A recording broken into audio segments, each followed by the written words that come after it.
right, so this week we are doing another hand-me-down tale. Last week we talked about, yeah, Goldilocks. And so we also talked about how we don't know who the author is. Like in the Martina books, we had two of the same story. However, they did not go exactly the same. That's kind of what happens when stories are passed down by word of mouth instead of being written down. And then when they're written down, they're different. So, what I have is we're going to start talking about stone soup this week and a little bit of information for you. And this might be interesting to mom and dad as well. Stone soup is a very old story. We don't really know how the story started, but the versions of stone soup were told all throughout Europe. It came to North America when the European settlers came. There's a version from the American Civil War. The story has since moved around the world. It's even made it all the way to northern Kenya. It's about, stone soup is really a story about making something from nothing. It's interesting because somehow good tasting soup starts from something as simple as a stone, like this rock right here. The stone is added to boiling water, and from that it just grows into this wonderful soup. The story is traditionally what we call a trickster tale, because there's some trickery involved. Typically, the person starting the soup is someone who's begging for food or denied food in some way. And so he's requesting food from someone else. And so in many versions, even the one from the Civil War, the beggar is a soldier who's actually looking for food. So we're going to start, and I'm wondering if anybody's ever made soup. Not stone soup, but soup in general. I know sometimes I make vegetable soup for my family, but there are usually things that go into soup. Like for vegetable soup, you have some water and broth and different kinds of vegetables, and sometimes people put some beef or chicken or something in there to kind of season it a little bit. Most of the time, you don't hear about people putting rocks in their soup. So this is something that is very interesting. There are people that actually make stone soup. I'm not sure that I would ever do that, but hey, to each his own, I guess. So what we are going to do is we are going to listen to the stone soup folktale from Anne McGovern.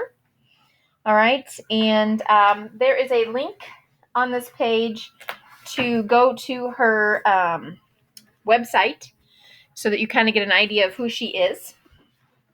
But here's the book we're going to talk about, and this is Stone Soup by Anne McGovern. Looking at the cover, you can tell that they're making the soup in a big pot. Looks like it's probably over a fire of some sort. She has some other books that you may have read. So you might, again, go to that website, that link that I have posted in the lesson plan. But there might also be some pictures by this person in a book that you've read. So you could also have mom or dad help you Google this person as well. So in this book, we're going to turn and we're going to look at page 5. And so looking at page 5, we're going to try to decide what the setting is, okay? So it says a young man was walking. He walked and he walked. He walked all night and he walked all day. He was tired and he was hungry. So far, have we heard of the setting yet? At last he came to a big house. What a fine house, he said. There will be plenty of food for me here. He knocked on the door. So, do we know where this story is taking place? Not exactly. We don't have a clear time. We don't have a clear place. So again, this follows one of our elements of a folktale. Okay, we don't know who it is, or where it is, or when it is. I'm going to flip through here and just show you a few pictures throughout the book. And we're going to try to get an idea of who the characters are. All right.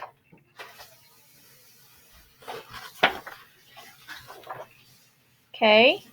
So, looking at the pictures, who do you think the main characters are? Well, obviously, there's only two characters in this book because we only see two pictures. We see an older woman and a young man. All right. Folktales usually have good characters and they usually have bad characters. So we have to try to think who's the good character, who's going to be the bad character. Make your assumption now. Tell your grown-up who you think is the good character and who you think is the bad character. Okay? We're going to predict what's going to happen here. Who's the good, who's the bad. All right?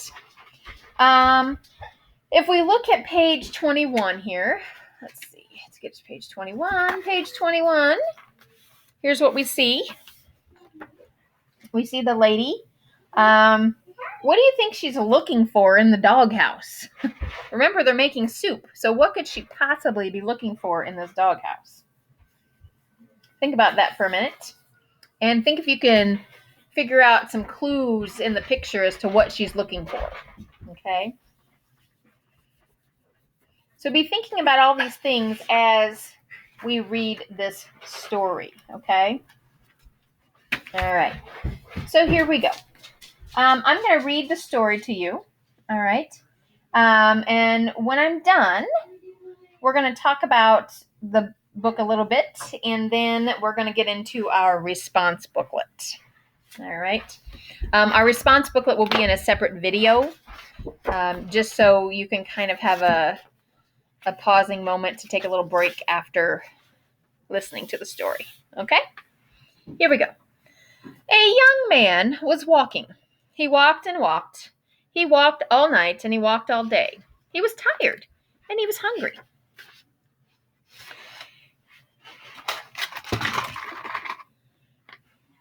At last he came to a big house. What a fine house, he said.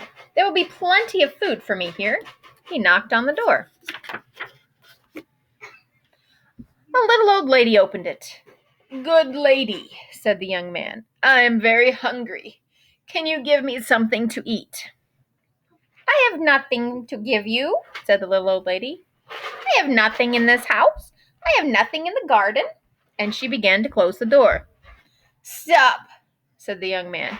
If you will not give me something to eat, will you give me a stone?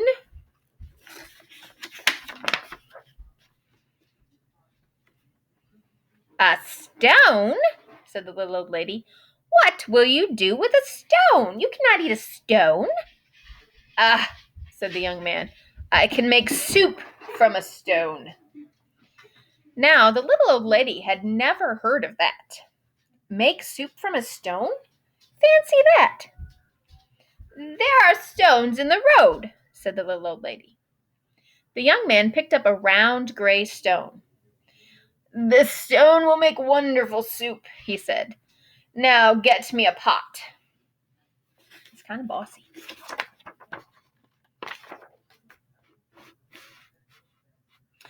The little old lady got a pot. Fill the pot with water and put it on the fire, said the young man. The little old lady did as she was told. As soon as the water was bubbling in the pot. And soon the water was bubbling in the pot. The young man put the round gray stone into the pot. Now we will wait for the stone to cook into soup, he said. The pot bubbled and bubbled. After a while, the little old lady said, This soup is cooking fast. It is cooking fast now, said the hungry young man, but it would cook faster with some onions. So the little old lady went to the garden to get some yellow onions. Into the pot went the yellow onions with the round gray stone.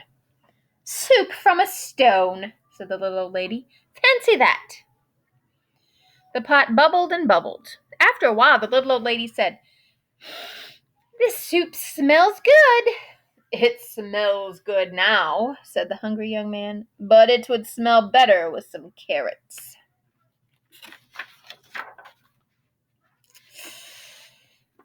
So the little old lady went out to the garden and pulled up all the carrots she could carry. Into the pot went the long, thin carrots with the yellow onions and the round gray stone. Soup from a stone, said the little old lady. Fancy that. The pot bubbled and bubbled. After a while, the little old lady said, This soup tastes good. It tastes good now, said the hungry young man, but it would taste better with beef bones. So the little old lady went to get some juicy beef bones.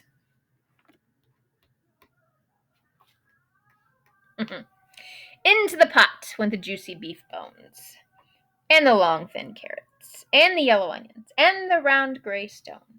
Soup from a stone, said the little old lady. Fancy that. The pot bubbled and bubbled. After a while, the little old lady said, This soup is fit for a prince. It is fit for a prince now, said the hungry young man, but it would be fit for a king with a bit of pepper and a handful of salt. So the little old lady got the pepper and salt. Into the pot went a bit of pepper and a handful of salt, with the juicy beef bones and the long thin carrots and the yellow onions and the round gray stone. Soup from a stone, said the little old lady. Fancy that. The pot bubbled and bubbled, and after a while the little old lady said, This soup is too thin. It is too thin now, said the hungry young man, but it would be nice and thick with some butter and barley. So the little old lady went to get butter and barley, and into the pot went the butter and barley, with the bit of pepper and the handful of salt, and the juicy beef bones, and the long thin carrots, and the yellow onions, and the round gray stone. Soup from a stone, said the little old lady. Fancy that. The pot bubbled and bubbled, and after a while the little old lady tasted the soup again. That is good soup, she said. Yes, said the hungry young man. This soup is fit for a king. Now we will eat it. Stop, said the little old lady. This soup is indeed fit for a king. Now I will set a table fit for a king. She took out her best tablecloth and her best dishes. The little old lady and the hungry young man ate all of the soup made with butter and barley, a bit of pepper, and a handful of salt, and the juicy beef bones, and the long thin carrots, and the yellow onion, and the round gray stone. Soup from a stone, said the little old lady. Fancy that. Now I must be on my way, said the young man. He took the stone out of the pot and put it into his pocket. Why are you taking the stone? Said the little old lady. Well, said the young man, this stone is not cooked enough. I will have to cook it some more tomorrow. And the young man said goodbye. He walked on down the road. He walked and he walked. What a fine supper I will have tomorrow, he said to himself. Soup from a stone. Fancy that.